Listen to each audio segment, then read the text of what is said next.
when there's more representation in everything we watch and see, that we're seeing all these different ideals of what beauty can look like, and realizing that every single one of us is beautiful. There's not a specific size or shape. Welcome to the My Future Business Show, where we get you in front of your best audience and keep you there. Not only are we interviewing the biggest names in business to help you become even more successful, we're inviting you to book your spot on the show to help you grow your business. So at the end of the call, make sure you fill in the interview application form at myfuturebusiness.com/interviews. Hello, and welcome back to the My Future Business Show. My name is Rick Nusky. I am your host. It's wonderful to have you back with us, and it's also wonderful for me to be your host because I love bringing you this show because I get to spend some time with incredibly talented people. And speaking about incredibly talented people today, I'm going to be spending some time with the wonderful Gemma Fountain. Welcome to the show, Gemma. Hi, thanks, Rick. Thanks for having me. Now, you and I were just touching on, the move away from coffees to, chai tea and no milk and all these wonderful things that we need to consider as we move towards a better version of ourselves. But for context, Gemma, I'd just love to share with the audience that you are a certified health coach. You're an exercise physiologist. You're an author and speaker. And we're going to be talking about the importance of mental health first and foremost in your journey to health and fitness and or weight loss, along with some practical steps of how people can get there. So with all that being said, where are you calling in from today, Gemma? I am in St. Petersburg, Florida, in the United States. Now, what's the weather like for you over there at the moment? It's absolutely gorgeous. We were, it was a little bit warm today. We've had the air conditioning running, but the kids and I and my husband were in the backyard most of the day. So lovely. Those people listening, then it's still winter. Sorry. Yeah, sorry. Look, and now you're an expat. I'd love to wind back, the wheels of time a little bit, Gemma, and talk about your life prior to moving to where you are now. I was wondering if you could share with us. Well, honestly, I was 9 when I left the UK. And so I don't have an awful lot of memories from there. Mm-hmm. We moved to Florida just before I turned 10 years old, back in 1987. Oh, wow. And my parents moved here to open businesses. And so I remember my school, I remember my house, but I don't have a ton of memories of the United Kingdom. It drives my mother nuts. We're going back there in a few months, and it drives her nuts because I have no idea about British history or British geography. I am so ignorant to it. And it's like my mom, to her, it's like nails dragging down a chalkboard. She's like, how can you not know? No. I said, well, I've been in the U.S. I was raised here in this education system. So that's fair enough. I've been taught this, but yeah, I grew up an immigrant here in the United States, and that had, a lot of challenges here for me, but I'm a U.S. citizen now, and my husband is American, my kids are American, and as you can hear, I sound very American. We all have 2 feet and a heartbeat. In that regard, we're all the same, regardless of where we are. And right now, I think the world needs a bit of a light-hearted approach to human beings and respect for each other. That's for sure and certain. Now, absolutely, I know that your parents, you just mentioned, were starting businesses as they came over. Tell me, what have you learned from people around you in your formative years about business? Because you've gone on to be very successful. I think, having entrepreneurial parents, you learn the hustle. And I think, this might sound awful, but you kind of also learn what not to do. Mm-hmm. And my parents had great work ethic, and they were big dreamers. I mean, to dream, in the late 80s, to dream of leaving their country where they've spent their whole life with a child and relocate to across the world, really, to open businesses without, there was no internet back then. There was no, you didn't have resources to do all your market research and whatnot. So they kind of came over here with a dream, and they forged a better life here for me, but I don't think they ever created what they had built in the UK. In the UK, they owned hair salons and hair schools, and they used to teach people all over the country how to be hairdressers. And they worked with, prestigious magazines and prestigious big names in hair. We never quite recreated that here in the United States. And that was hard for me to watch them go through, because as you can imagine, going from being a big fish in a little pond to being a small fish in a big pond, Mm. that can really affect ego, I think, and it can affect your enthusiasm, I Yep. suppose. Yep. And so they never quite found it here in the US. However, I know that my life and the opportunities I've had here, I know for certain I would not have had them over in the UK. And so I'm very thankful that they were dreamers and that they were entrepreneurs and that they did take that leap for, it's definitely benefited my life. But I think, you learn how to hustle. You learn that the business comes first, and that, no one else will do it for you. You don't have someone else down the chain who's going to take up your slack if you don't do it. It is you. And so I think having entrepreneurial parents definitely gave me that work ethic to understand what it is to be an entrepreneur and to have my own businesses, because I watched them do it. It was them or nobody. Yeah. And so I think that's definitely something I learned. That's incredible feedback. Thank you so very much for sharing. Now, what's your philosophy around failure? I know you've seen a little bit of it, but... I've seen a lot of it. Are you kidding? I've seen a ton of failure. And I'll tell you this, though. I have learned more from every single failure I've ever had than I ever learned from the successes. And I think because I am quite vocal with, my following, my clients, I'm in health and fitness. So to the classes I was teaching, in my content, I'm very open about the things I do that didn't quite hit the mark.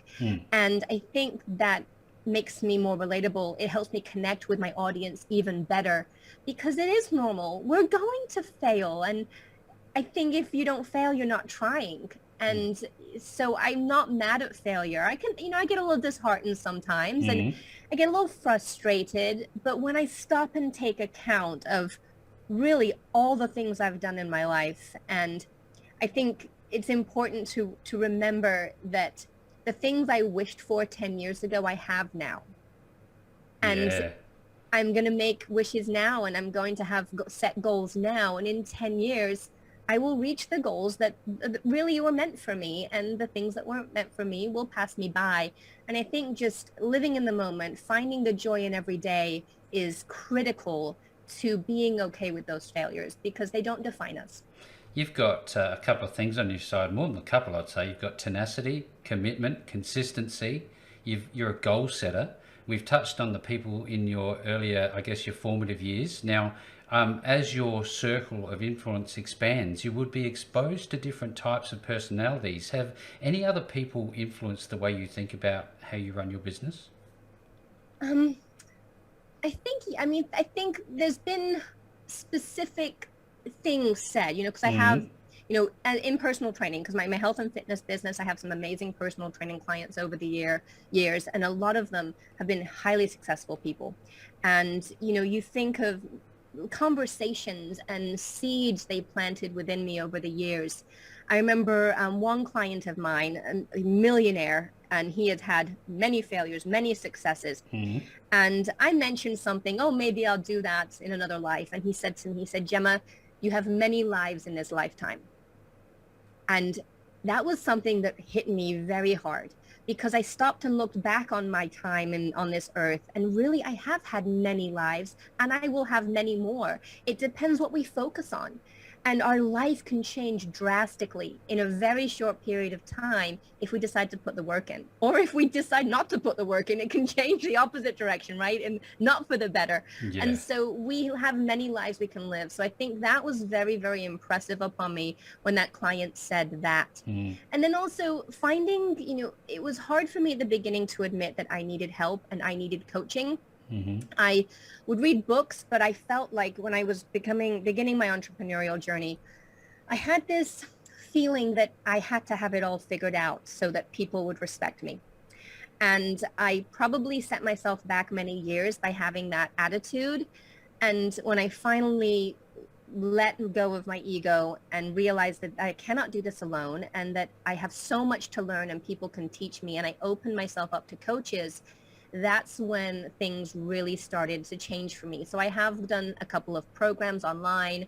I've hired business coaches that have made a huge difference. And having that kind of support and then having a coach to go to, having a sounding board who isn't my friend or my husband or God forbid my mom, because she disagrees with everything, right? Having someone who is there to coach me in my business has been absolutely priceless. Yeah, that's wonderful feedback. Be a lot of people on the call today taking a great deal of value away from the things that you're saying. Now, I know you speak very highly of your family, your direct family, as do I of my own, and they are the salt of the earth for me, as they are for you, I suspect. Now, Gemma, I'm wondering if you can tell me what part do they play to keep you focused each and every day? They're the dream. They're my vision. I think before having children, life was very different. Oh, yeah. Oh, yeah. You know, I was very driven. I worked very hard, but I didn't really know what I was working for. Yeah. I didn't, you know, I'm not a very materialistic person. Yes, I want money to do things, but that doesn't drive me. My passion is to help people and make a difference. And before children, I gave a lot of my skills away and probably hurt my industry because I gave away things that I had learned, and it took me years and lots of money to get educated, and I gave them away. And having children really let me realize that I had to know my worth.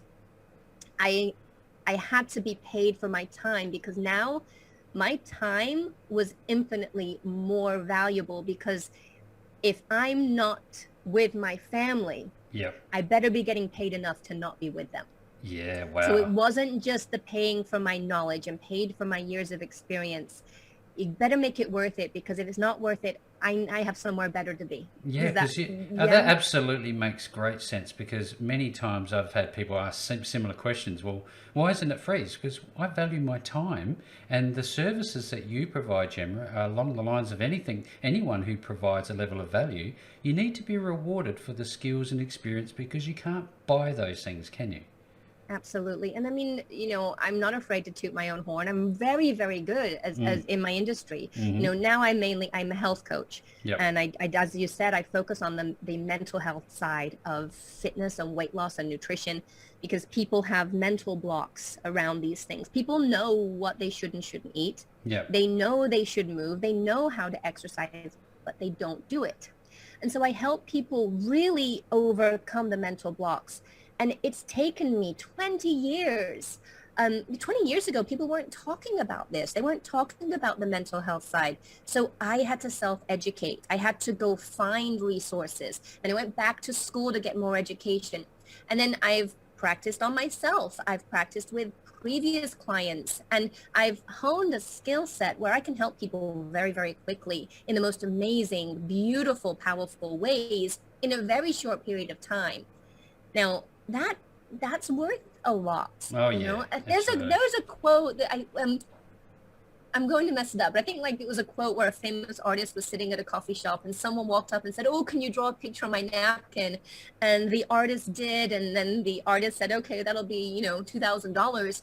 And the person said, "Well, it only took you a minute to draw it." He goes, "Well, it took me 40 years to be able to do that in 1 minute." Yes. And so that's, you know, I can help someone very quickly because of all my experience, all my knowledge, all my reading, all my own personal journey I've been through. I'm able to really help people get through their mental blocks very quickly. So you're not paying for the quickly. No. You're paying for what got me to the point where I could help you quickly. You know, and so, yeah, we have to know our worth. And it's hard, I think, for many people. It was very hard for me in my beginning of my entrepreneurial business and my entrepreneurial journey to say this is what I'm worth, and dang it, that's what I'm going to demand. It was hard for me to get to this point. Yeah, absolutely. And again, I think this is about a value proposition that you have earned, and it is a real credit to you. And I think there's a lot of value being shared today on the call thus far already. Now, when you spend your time, I'd just like to double back on the family a little bit, and in terms of what you like to do. What do you guys do in your downtime when you spend time together?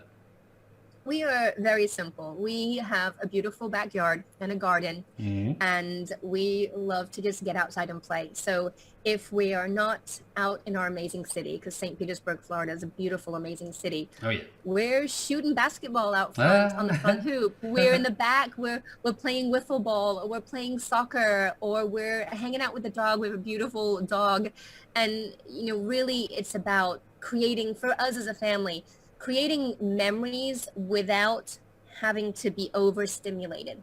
Oh yeah. Because theme parks, museums, going downtown to festivals, those things are fantastic, but we prefer a very slowed down pace and just focusing on being together and having amazing joy without having to have influences or overstimulation or spend a ton of money. Like I said, we're minimalists. Yep. And so we really focus on the simple pleasures of life, That's great. Yep. making popcorn, fresh popcorn in the pan and cuddling up on the couch and watching a movie. Or we love to do bonfires in the backyard and make s'mores.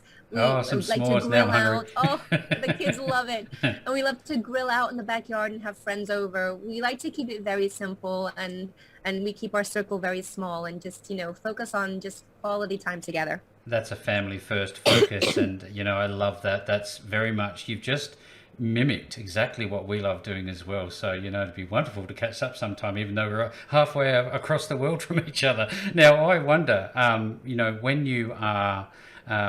you were growing up, just as you are spending time with your kids and giving them great memories, what are some of the great memories that you can recall from your childhood?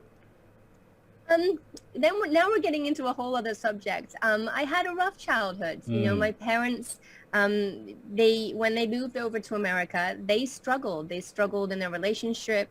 They struggled financially. Like I said, they didn't quite get the success here. And so I'm an only child, and I was very much a loner, kind of, me and my bike and wherever we could go. Yep. And so I didn't have that kind of upbringing. There aren't too many memories like that. It was me and the dog and the television. So I think that's why I'm so passionate now about making sure we have so much time together, because it's so important to me, because I missed out on it. Yeah, thank you for sharing. I know that could be very hard, and there are other people in the world that are going through a similar experience. They might be living it right now, listening to this show, so it might be very useful for them to maybe, unfold and open that book a little bit again during our time together, if that's all right, Gemma. Now, let's go back to, I guess, the start of why this all came about from you and the story behind, your eating habits early on. I'm wondering if you can talk a little bit about that and how it impacted your mental state. Absolutely. As a child, like I said, my parents, they struggled, and they, when you're not happy, there was depression, there was sadness, there was frustration, and there were very few home cooked meals. My parents would go to the store to get their cigarettes and grab me a cheesecake. Now, I'm allergic to dairy, but cheesecake was dinner. Oh, wow. Or I'd babysit local families and make enough money to get a pizza delivered. Again, Yep. covered in cheese. I'm allergic to dairy. And so And you didn't know it at the time, did you? I think we knew it from an early age, Right. but no one in my family taught me what that meant. Oh, I just thought that feeling terrible was part life. of the deal. I had tummy ache all the time. I was always bloated, always had gas. It was, it was embarrassing, especially as a teenage girl. Oh, yeah. But I had no one to teach me. And again, pre-internet, and no one was talking about it. So I just felt ill most of the time. And then I would gain weight, and then I didn't want to gain weight. So I would stop eating. And so I had this terrible relationship with food because I didn't know any better. And I would gain weight, lose weight. I didn't have any concept of nutrition at all whatsoever. At one point I was eating an apple a day. And then when I would finally eat food, it would be so painful to digest it because I hadn't digested any food in so long. It actually caused me pain. Yeah. I mean, I was a young kid with very little guidance. And then whatever crazy idea I read in a magazine or heard another kid at school say, I latched onto it and tried it. Yep. And it definitely was not healthy for me. No. And then in high school, I think on my 16th birthday, I declared I was vegetarian. So what do you do with someone who doesn't know how to eat and doesn't feel well? Well, you limit their choices even more. and to become vegetarian, which limited even more choices. And I I did not know how to eat. So it was McDonald's French fries. It was a Taco Bell bean burrito with no cheese. This was my nutrition. These are my nutritional sources. And so I wasn't well. I was always sick. I always had a cold. I always had allergies. And it took a long time for me to really start learning it. And I tried every fad diet that came out. And when I finally did start eating meat again, my health improved a lot. So that's how I learned that my body does not like being a vegetarian. Everybody's different. This is what I do as a health coach is vegetarianism works for some people. Veganism works for some people. It doesn't work for others. We have to figure out what works best for us. And I'll tell you, Rick, I didn't actually really figure out how to eat for my body until I was 30. Wow. And it was when I was 30, and I'd been exercising, I'd been in the gym, I'd been eating what I thought was healthy food, but I was still eating a lot of sugar, a lot of carbohydrates. Portion size was way too large. So I thought I was doing the right thing, but it wasn't right for me. And when I was 30, and I met someone who taught me all about how to cook, how to cook protein properly, how to cook at home, how to meal prep, how to make sure I was eating enough calories because I was under eating. And finally, for the first time since I was a teenager, I liked the way I looked. So from the age of 15 to the age of 30, living in Florida, I could throw a stone to the beach. I never went to the beach in a bathing suit. Oh, wow. 15 years. My friends would skip school in high school and go to the water park. They'd be out on boats. They'd have beach days. And I wouldn't go to any of them. You wouldn't go. I missed parties. I missed events because I was so self-conscious. I was so down on myself about my body and the way I looked. I lost 15 years of joy, 15 years of my life. Can't get it back. Being lost there. Yeah. And so to learn what my body needed and to feel healthy and feel good and not be on this bloating roller coaster I was on. It was life-changing. I often think about our body shape and I wonder, some people have underlying health issues that stop them from changing their body shape, but yet they embrace who they are. What do you think about that in terms of, the mindset about who you are? That's one of the number one things I coach is that, people often think, oh, when I lose the weight, then I will love myself. And I challenge everybody that we have to reverse that. Because if we are trying to lose weight from a place of punishing ourselves, bullying ourselves, forcing ourselves to fit a certain mold, we're going at it from a very harmful, painful place. Whereas if we learn to love ourselves now, just as we are, perfections and imperfections and all, extra pounds and whatever, we're going to love it because it's us. And then when you start to move your body, you can call it exercise, call it movement. When you start to move your body, you're moving your body because you love your body. You start eating foods that nourish you because you love your body. And when you're making healthy decisions out of a respect for the body you're in, and because you love the body you're in and you're honoring yourself, that is a much more joyful place to be in versus punishing yourself by forcing yourself to go run the mile, forcing yourself to skip the meal that you wanted. It's a sad place to spend time, and I think so many of us have spent decades there. We've been bullying ourselves to try and fit an ordeal or an ideal that might not be for us. Our body might never be that shape, and if we're trying to be something that we're not, and we're not going to be, we're going to just stay in this sad place. And I don't ever want anyone to be there. My goal for my clients is to get you loving yourself as fast as possible, and then we'll deal with if you want to lose weight. We'll deal if you want to increase your cardiovascular activity, if you want to increase your strength. We'll worry about that after the fact. But first and foremost, we've got to love ourselves just the way we are. Lovely feedback. Absolutely love it. Now, I wonder, I think to myself, well, when you were, I guess, early into it, you had a period of time when you went through imposter syndrome. Tell us a little bit about that experience and what it meant to you. It was, I think the beginning, in the health and fitness industry, I I felt like I had to look a certain way, Mm. and I didn't. And so how can people want to hire me as their personal trainer or their, coach when I don't look the right way? Ah, yeah. And that's where a lot of my issues came from.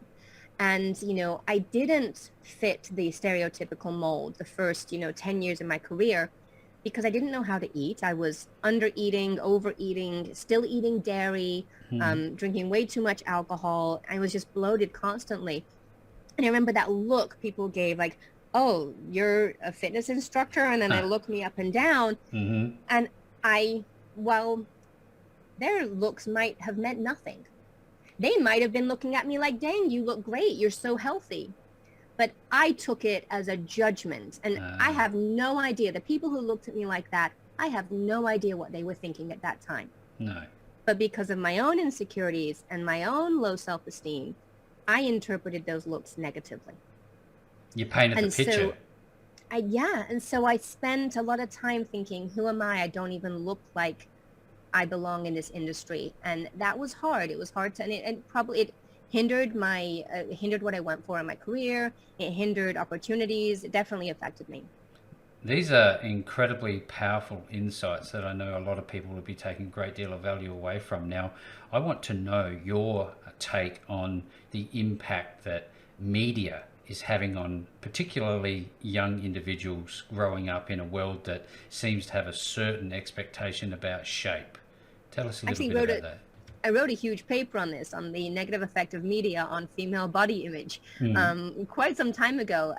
And that was before social media. Yep. And how you saw airbrushed images on magazines, and we thought that was what a body looked like. Mm. And so when we've got filters on everything, we've Yep. got people anybody and everybody who wants to spend 5 minutes learning can airbrush pictures. And then I think actually I do feel that we're all a lot more aware of it now. Mm. I think in the past, because it wasn't readily available to all of us, people didn't realize that those pictures are not real. I think now young people are even more aware that that is not real. It's not real. So Yep. I have a prayer and a hope that they're aware of it and understand. And there is a huge movement now about love yourself just as you are. This is what I look like. Don't you dare airbrush me on that magazine cover. This is it. And yes, and so I see hope. I see amazing hope that people are loving themselves. There's now, you see images, and there's magazines that don't airbrush stretch marks off women. That this is what we look like. This Yep. is normal. They're Yep. not trying to airbrush a thigh gap. That Yep. this is what normal thighs look like. And, the filters on all the social media, on all reels and Snapchat, not Snapchat, TikTok and, Yep. and the Instagram reels, the filters are getting ridiculous, and good. The more ridiculous they get, the more we realize that that is not what people look like, and so it can be harmful. I think younger people are more affected by it, but I do feel that there's a bigger movement in the right direction, that we're all beautiful. And I think, with different cultures around the world, they have different values and different ideals of what is beautiful. And because those cultures are having more of a voice in what we see, how we see it, and there's more representation in everything we watch and see, that we're seeing all these different ideals of what beauty can look like, and realizing that every single one of us is beautiful. There's not a specific size or shape. Yeah, that's wonderful feedback. I know it's all culminated into you putting, pen to paper, as it were, and not only do you write other articles and papers, but you've gone ahead and written this wonderful book called The Elephant in the Room. Tell us a little bit about it. Yes, that book it's called The Elephant in the Room, How to Overcome Your Psychological Barriers to Weight Loss Success. I know, it's the longest name ever. I've seen longer. Be the name. When I wrote it, that had to be the name. I would not budge. But my mental blocks and my struggle over, my body image and how I, learned to love myself and then came to health from a more healthier way, a healthier angle versus bullying myself. I started loving myself into wellness. And then stories from my clients and friends and people I've spoken with over the decades and their mental blocks that they've had to weight loss. And the book is really, the main goal of the book is to let readers know that you're not alone. I think when I was struggling, I felt like I was broken. I thought I was doing all the right things, but not getting results. So I thought there was something wrong with me and that I'm just never going to reach my goals. And then from talking to people, I learned that other people felt the same way. They felt like they were broken and there was something wrong with them. And then clients would tell me that they were going through something and they think that they're the only one going through it because they've never heard anyone talk about it before. Yep. So the book openly says, look, these are things I've heard over and over again from clients. They're things I've struggled with. And so if you're going through this, you're not alone and you're not broken. And that can we just have an open conversation about some of the mental blocks that can prevent people from reaching their health goals so that we know that there's nothing wrong with us and we do know there's hope. So it's just the beginning of that conversation to say, these are some of the things people struggle with mentally. You're normal. If you're going through this, you are normal and there's hope. It's a stepping stone for, further information and maybe possibly connecting with you and working with you to learn more about how to go about this in a more successful way, I guess you'd put it. Now, you have some other offerings. I'd love to learn a little bit about what's on your website. Could you share that with us, please? Well, actually, I'm giving the book away for free. Oh, there you go. So that is an option. So the book, actually, I have a copy here. I'll show you. This is the book. Lovely and cover. it is actually, thank you, I'm giving it away for free. So my website is GemmaFountain.com. And if you go on there, you can sign up and I will send a PDF copy of the book. If you prefer print, it is available on Amazon. But if you don't mind reading PDF, I will gift it to you for free just to get you starting thinking about those possible mental blocks. And there's also another offering on my website. It's the 8 Secrets of a Body Confident Woman. So it's about having that body confidence long before you ever start talking about weight or nutrition, but loving yourself. How can we be more confident right now, today, without ever changing anything other than what's up here? That's fantastic. What a great call this has been. I know that there'd be a lot of people on the call that have, suddenly gone to GemmaRainFountain.com. And if you haven't had the time to do that just yet, don't worry, because I'll be making sure that the link back to GemmaRainFountain.com is available below this post. No matter where you see it, you'll be able to get back to Gemma and all of her wonderful works. And Gemma, in closing, thank you so very much for joining me on the My Future Business Show today. Thank you, Rick, for having me. You have a great rest of your day. Thanks for joining us today. If you enjoyed the call, then make sure to subscribe, leave a comment, share us with your friends, and book your spot on the show at myfuturebusiness.com/interviews. And if you're looking for solutions that will help grow your business, then visit myfuturebusiness.com/shop.